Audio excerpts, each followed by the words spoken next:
I love technology and all the benefits it provides as much as anyone, but I was pretty shocked to learn that police have access to technology that allows them to see through walls like Superman, and as a result, they may be invading your privacy. A new technology allows for the first time both law enforcement, military, and first responders to be able to detect people like you and me standing or sitting behind a wall from a distance as far as a football field. In this video, we will break down how this technology works, how the cops are using it, and whether or not it's legal for the cops to use it to potentially invade your privacy. The last thing any of us want is for police to be able to use new technology that allows them to snoop on us in our homes from more than 100 yards away. In fact, if you wait around till the end of this video, I'll share with you the countermeasure that can be used to avoid being compromised by this police technology. So how does all of this work? Well, the name of the instrument is known as Zaver. Zaver is an instrument that can be set up, and it looks very much like photography equipment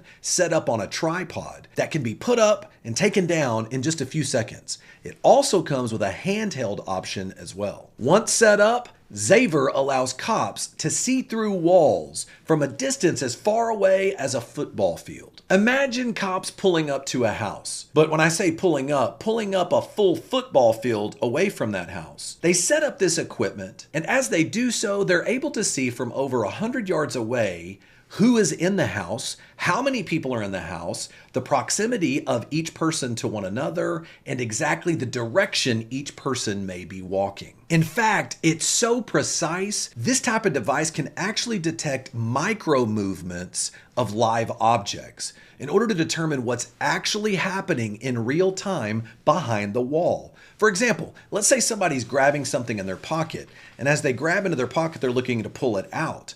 This device would allow police to actually be able to see this individual grabbing something in their pocket and pulling it out in order to hand it to someone. So how are the cops able to control this very powerful technology? This technology comes with a tablet that is actually tied into artificial intelligence, so that as the police are watching someone behind the walls, AI is actually providing interpretive data so that the police can draw conclusions from what's going on behind that wall, and then it can actually record in real time what is taking place and take still photos so that this information could be used as evidence. You say, why was it set up this way? Because this technology in many ways was specifically designed for law enforcement, and there were mechanisms built into the technology that would allow police to be able to record and create still high quality photos while they're doing their criminal investigations. Now, we have actually seen technology similar to this, but not as advanced, known as Range R. Although courts have not ruled on the use of Zaver without a warrant, we have seen Range R technology, which is a much less impressive type of technology that has been used by police for similar type of criminal investigations. Range R has been used as recently as 2015, and it's used by police to determine if human life is inside a building. The main difference between Range R technology and Zaver is that Range R technology requires the police to hold the device up against the wall to send radar signals through the wall to see if there's human life on the other side. Now with Zaver, you don't have to be up against the wall. You can be as far away as 100 yards and still detect micro movements and life behind the wall. Here is the problem. As I mentioned in my recent video about cell site simulators being used by police to invade your privacy, this technology is often used by the police for years without any checks and balances. And the MO, the modus operandi of the police, is to continue to use this technology until the courts find out about it. This is exactly what happened with Range R technology. For years, we know at least 50 police agencies were using Range R technology to detect if someone was on the other side of a wall in a building. But no one knew that it was being used until a police officer was placed on a witness stand and vigorously cross-examined by a defense attorney during a suppression hearing in a Denver courtroom. In that case, the police officer admitted that the Range R device was, quote, a handheld Doppler device that picks up breathing and movement within a house. In that case, the police were trying to catch a man who had allegedly violated his parole. We have since learned that the FBI and the Marshal Service have been using this exact technology for years, with little to no disclosure or public notice,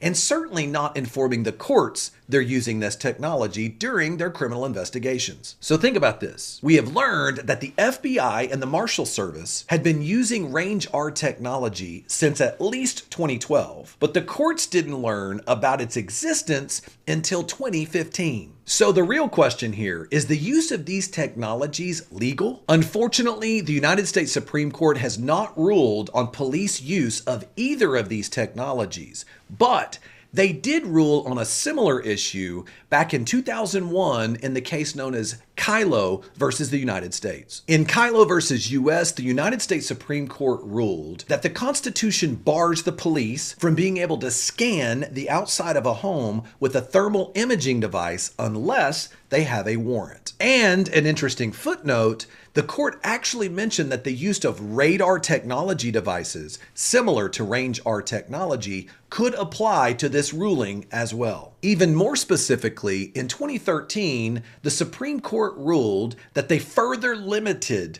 police officers' ability to search the immediate area outside of your home through the use of a drug dog sniff. The reasoning behind this was articulated very well by Justice Scalia when he said this: "The core of the Fourth Amendment is the right of a man to retreat into his own home and there be free from unreasonable government intrusion." So let's be frank. You would think, based upon the Kylo decision and the Florida versus Jardine decision, that the police would have gotten the message and stopped doing all this stuff, right? Nope. Why? Because police generally have qualified immunity for their actions. And as a result of that, many agencies have shown a pattern and practice of only stopping illegal police activities if and when they get caught. For example, in the case of United States versus Denson, a fugitive hunting task force tracked a man by the name of Steve Denson. Now, this was headed up by the U.S. Marshal Service. They tracked this man to a Wichita home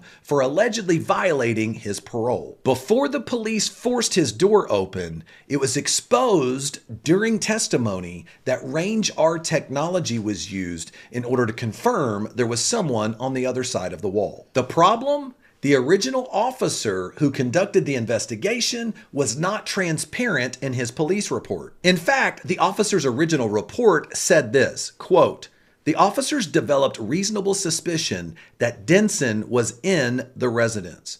But the officer never mentioned that they used Range R technology in order to determine that he was in the residence." After arresting Denson and charging him with illegally possessing 2 firearms that they found inside, it was learned that the agents did have an arrest warrant, but they did not have a search warrant. Even though Denson's lawyers tried to have the gun charge thrown out, eventually the 10th Circuit actually not only upheld the search, but also upheld his conviction. Why? Because parolees lose most of their Fourth Amendment rights, and the court upheld the search on other grounds. The bigger problem is, how do courts not know about police officers using this technology? And another problem is, why do courts not hold police accountable when they intentionally omit the use of this type of technology and then they learn that it was used as part of a search and an arrest? Agents had been using this technology for over 2 years and no one knew about it. How many other people's rights were being violated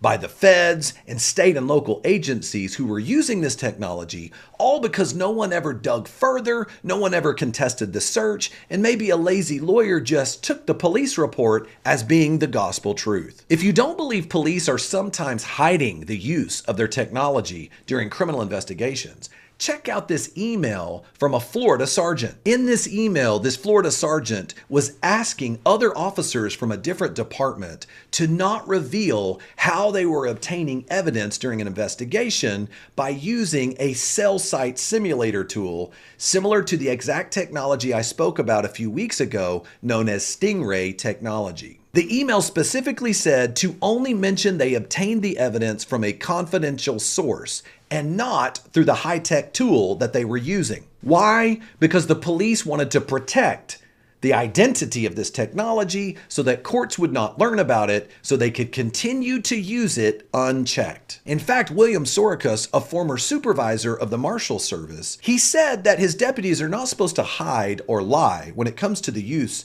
of high-tech tools, but they are encouraged and told not to tell anyone that they're using this technology so that they can keep it somewhat secret for future criminal investigations. Now look, this technology is not all bad. In fact, when it's used appropriately, first responders can use it to much quicker find someone that may be in a building and they're in distress so that they can locate that body.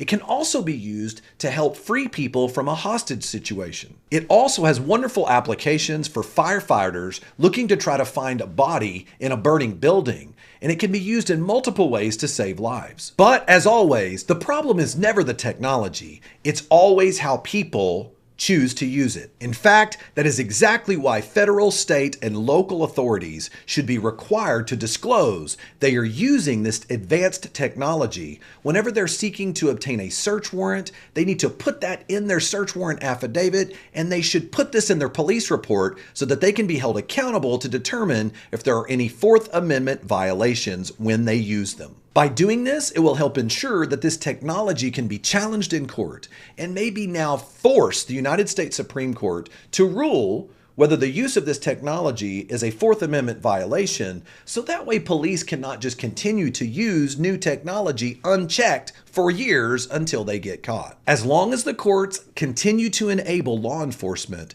to use this technology for years without being checked, you can count on the fact that new advancements in technology will continue to be used to invade your privacy rights and potentially Fourth Amendment violations. Now, if you remember, I told you at the beginning of the video that I would provide you a countermeasure that basically makes this technology completely worthless and useless.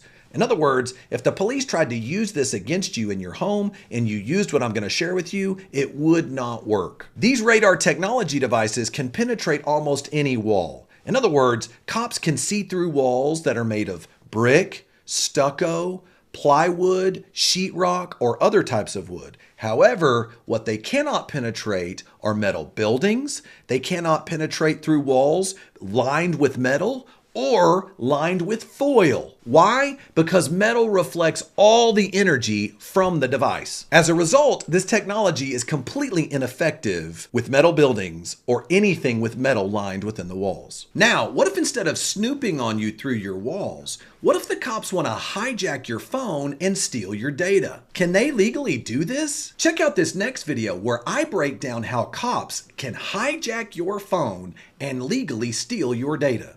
And more importantly, what you can do about it. See you over there.